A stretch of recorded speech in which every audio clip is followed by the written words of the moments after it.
Hello, नमस्कार साथियों। स्वागत है आप सभी का एसकेसी क्लासेस यूट्यूब चैनल में। आप सभी का रीट का एग्ज़ाम हो चुका है और आशा करता हूं कि आप सभी की रीट जो है आराम से क्लियर हो जाएगी।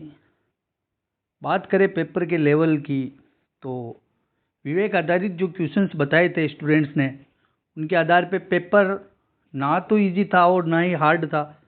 एक तरह से उसे अपन मॉडरेट पेपर बोल सकते हैं।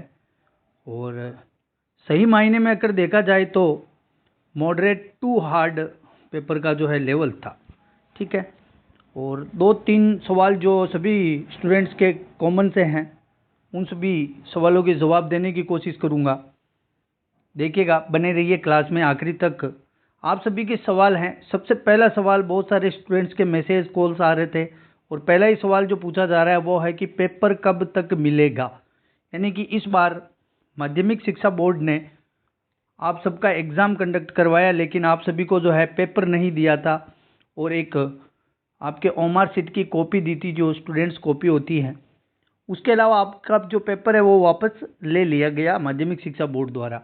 तो इसके पीछे क्या कारण था, इसकी तो कोई जानकारी पुख्ता नहीं है, लेकिन ये पेपर अब कब तक मिल सकता है, इसके बारे में कहूँ तो पेपर जो है आरबीएसई के पास हैं और उनके पास दो माइंड थिंकिंग है। या तो वो पेपर जब देंगे तब क्या है कि वो आंसर की जारी करेंगे।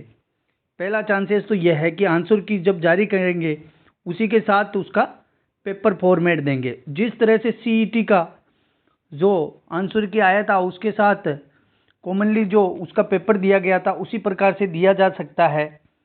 फिर भी अगर आरबीएसई आंसर की के साथ नहीं देती है तो पेपर जो है आपके 28 तारीख तक पेपर हो चुके हैं और आज 1 तारीख है, तो लगभग आज या फिर कल 2 दिन में यदि पेपर अपलोड कर देती है माध्यमिक शिक्षा बोर्ड, यदि 2 दिन में पेपर अपलोड कर देती है तो ठीक है, अन्यथा आप समझ लीजिएगा कि पेपर जो है आंसर की के साथ ही आपको मिलेगा। सीधी सी बात यही है। अगर अपलोड करना है तो 1 या 2 तारीख को शाम तक अपलोड हो जाएगा। अगर 2 तारीख तक अपलोड नहीं हुआ है तो पेपर आंसर की के साथ ही मिलेगा। और आंसर की कब तक आएगी, इसके लिए अभी तक ना तो कोई पुख्ता जानकारी है और ना इसके ऊपर मैं कुछ बोलना चाहता हूं, क्योंकि पिछली बार जो रीट हुई थी 2021 में हुई थी, 22 में हुई थी, 18 में, 15 में, तो हर बार जो है कुछ अलग तरीके से पेश किया गया था, ठीक है। तो कम से कम लगभग 15 दिन तो लगते ही हैं आंसर की में माध्यमिक शिक्षा बोर्ड की में, ठीक है। बात करेंगे दूसरे सवाल की। पहले सवाल का जवाब सबको मिल चुका है, आशा करता हूं सबको अच्छा लगा होगा। दूसरा सवाल जो है आपका कॉमन सबसे ज़्यादा स्टूडेंट्स द्वारा पूछा जा रहा है, नॉर्मलाइजेशन होगा क्या।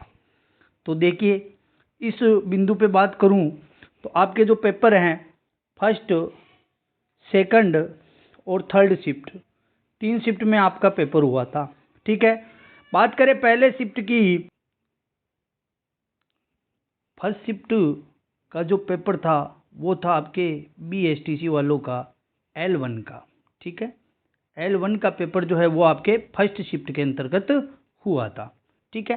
तो अब L1 का पेपर केवल एक ही शिफ्ट के अंतर्गत हुआ है, तो एक चीज कॉमन सी ये है कि भाई L1 के अंतर्गत जो है नॉर्मलाइजेशन का कोई सवाल ही पैदा नहीं होता है।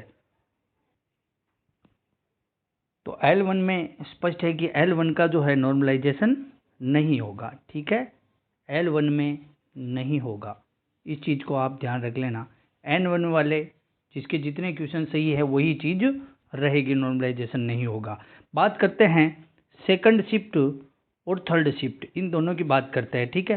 तो सेकंड शिफ्ट और थर्ड शिफ्ट में जो एग्ज़ाम हुआ था, सेकंड शिफ्ट और थर्ड शिफ्ट के अंतर्गत आपके L2 का एग्ज़ाम हुआ था, ठीक है, जिसके अंतर्गत आपके साइंस के स्टूडेंट्स भी थे और SST के स्टूडेंट्स भी थे। अब बात करें दोनों लेवल की, तो क्या दोनों लेवल्स के अंतर्गत नॉर्मलाइजेशन होगा क्या।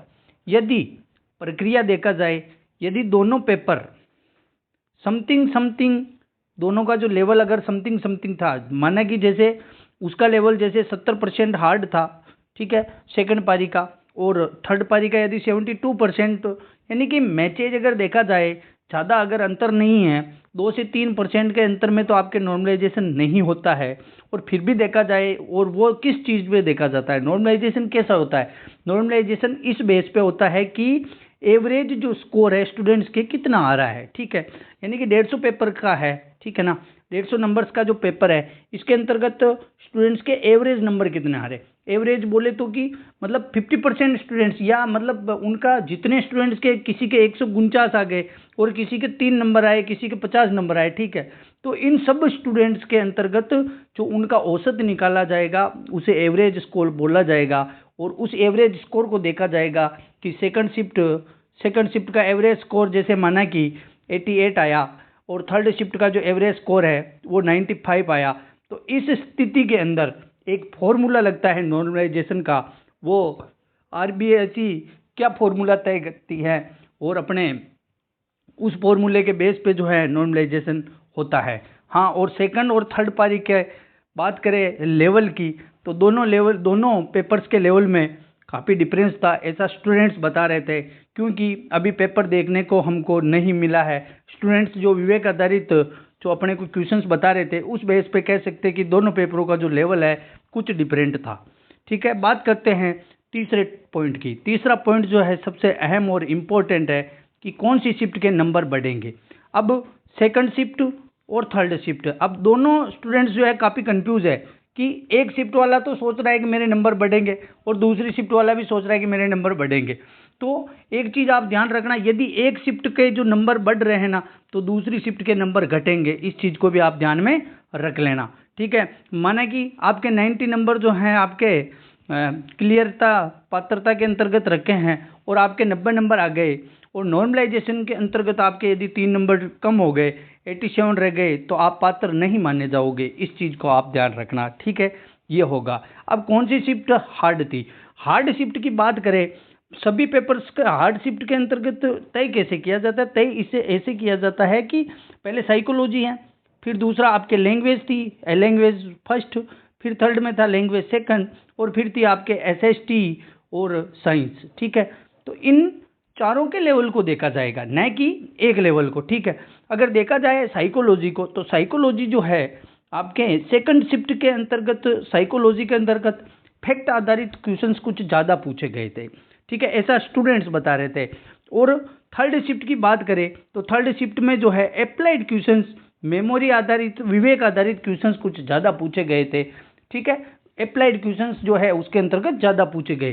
तो अब आपको एक चीज़ और क्लियर कर दूं कि एक फैक्ट आधारित क्वेश्चंस होते हैं और एक अप्लाइड आधारित क्वेश्चन है।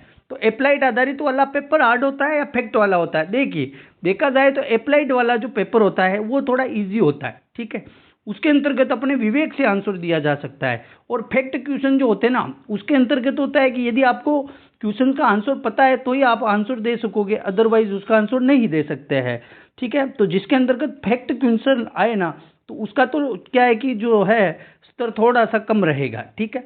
तो यहाँ लैंग्वेज की बात करें तो लैंग्वेज थर्ड शिफ्ट के अंतर्गत बिल्कुल नॉर्मल क्वेश्चंस पूछे गए थे। और एसएसटी की बात करें और साइंस मैथ की बात करें तो साइंस मैथ के अंतर्गत भी, मैथमेटिक्स के अंतर्गत 4 से 5 क्वेश्चंस जो है आपके सेकंड शिफ्ट के अंतर्गत कुछ हार्ड लेवल के थे, और थर्ड शिफ्ट के अंतर्गत लगभग लेवल जो मध्यम रहा था। तो यहाँ नंबर बढ़ने के चांसेस कौन सी शिफ्ट के हैं, तो मैं बता दूं, अगर नंबर बढ़ेंगे तो सेकंड शिफ्ट वालों के बढ़ेंगे। किस शिफ्ट के बढ़ेंगे?